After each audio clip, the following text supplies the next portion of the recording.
Rule 1 is stand up straight with your shoulders back.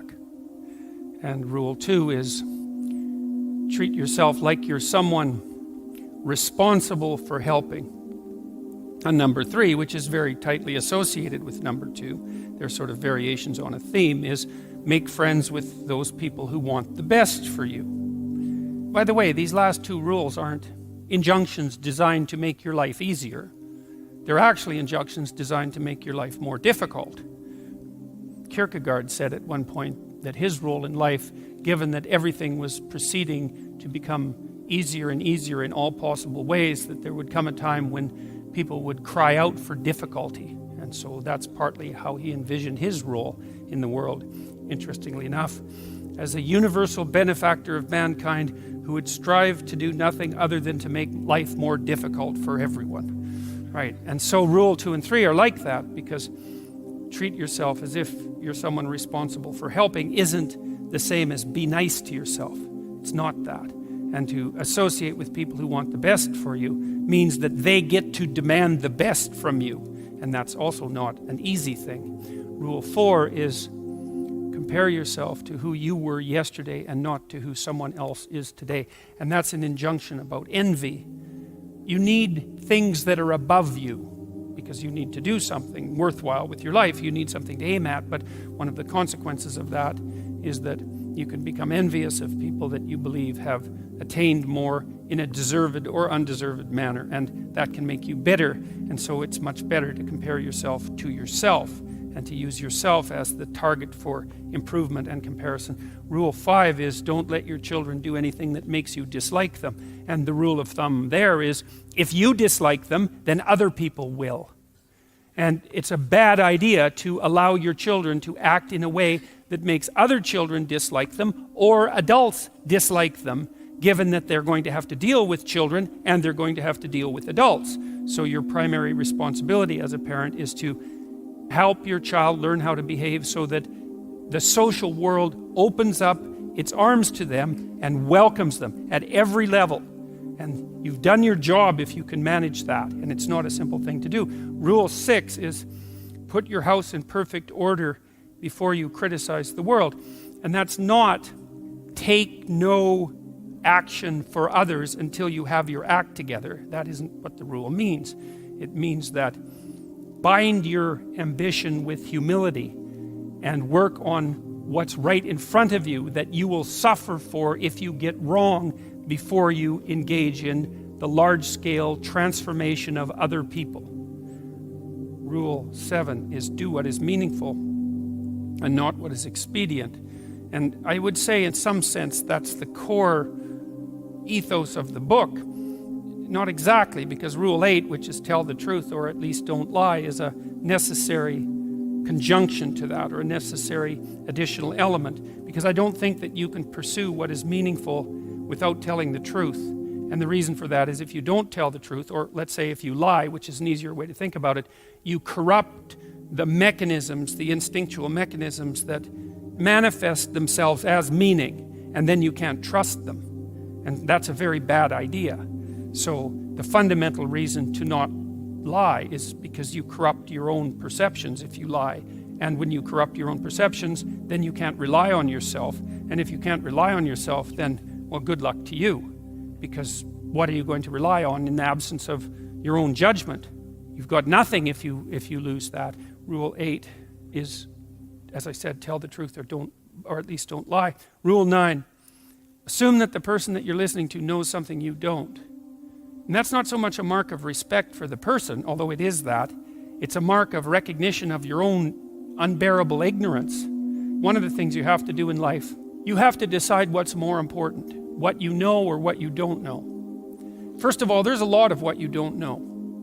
And so if you make friends with that, if you decide that's important, then, well, that's a good thing, because you're going to be surrounded by what you don't know your entire life. And so if you're appreciative of that, then that's going to make things go better for you.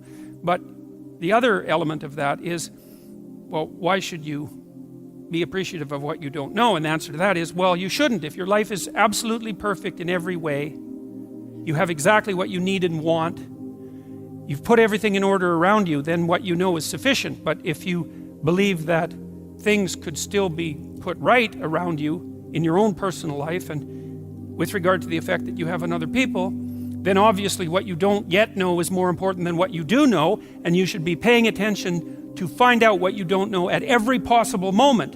And if you're fortunate when you have a conversation with someone and you're actually interested in what they say, then even if they're not very good at communicating, even if they're awkward, or even if they display a certain amount of enmity towards you, there's always the possibility that they might tell you something you don't know, in which case you can walk away from the conversation less ignorant and corrupt than you were when you started the conversation. And if your life isn't everything that you would like it to be, then being slightly less ignorant and corrupt is probably a good thing. And so Rule 10 is be precise in your speech. And that's an observation, I would say, that's a variant of a New Testament injunction, which is, or maybe a description of the nature of the world, which is knock and the door will open, and ask and you will receive, which is a very strange theory, let's say, but which I would say is far more in accordance with what we know about the psychology of perception, let's say, than you might imagine, because it is the case that you don't get what you don't aim at. You might get what you do aim at, and your aim might get better as you aim as well, which is something to consider. If you specify the nature of the being that you want to bring into being, then you radically increase the probability that that's what will occur. And of course you all know that because you regard yourself, at least to some degree, as active creative agents, right? Your fundamental attitude towards yourself, at least in the manner that you act towards yourself, is that you wake up in the morning and you have a landscape of possibilities that lay themselves open to you, and you make choices between those possibilities and determine in consequence how the world is going to manifest itself. So you confront a field of potential. That's a good way of thinking about it. And through your choices, you determine which elements of that potential are going to concretize themselves into the real world. And you are very unhappy with yourself if you don't do that properly, and you're very unhappy with other people if they don't do that properly, and you're very unhappy with other people if they don't treat you like that's what you're like. Because part of what you demand from people, let's say, in terms of sheer civility, is that they act towards you as if you're the locus of voluntary choice in a world of potential. And you upbraid each other for that as well. If you have children and parents, your parents will say to you, if you're fortunate, you're not living up to your potential, which is actually a compliment in a sense, even though it's also a judgment. And the compliment is, I know perfectly well that you could be more than you are. And you'll hang your head if you have any sense, and you'll think, like you think in relationship to your own conscience, that yes, I have a lot of potential that I'm not fully realizing, and that actually constitutes a transgression against the good. And I don't think I've ever met anyone who doesn't believe that. If you have a reasonable conversation with them, it just seems self-evident. I mean, maybe now and then you meet someone who's narcissistically self-satisfied, but then they're narcissistic, and that's not good. That as a medium to long-term strategy, that's a catastrophe. That ends in disaster. You know, it's a short term, it protects people, but long term, it's not good in the least. And of course, other people don't appreciate it as well. Rule 11 is don't bother children when they're skateboarding.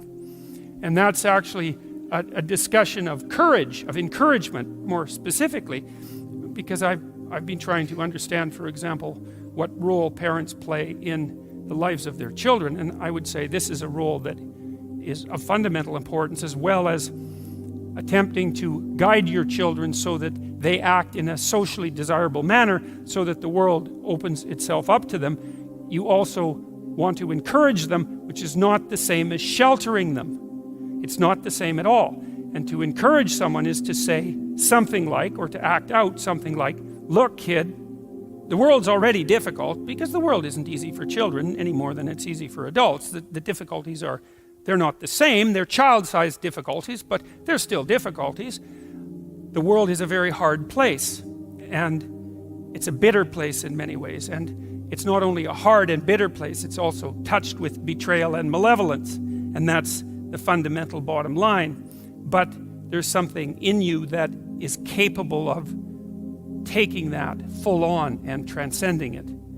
And that's encouragement. You say, well, as difficult as things are, you're up to the challenge.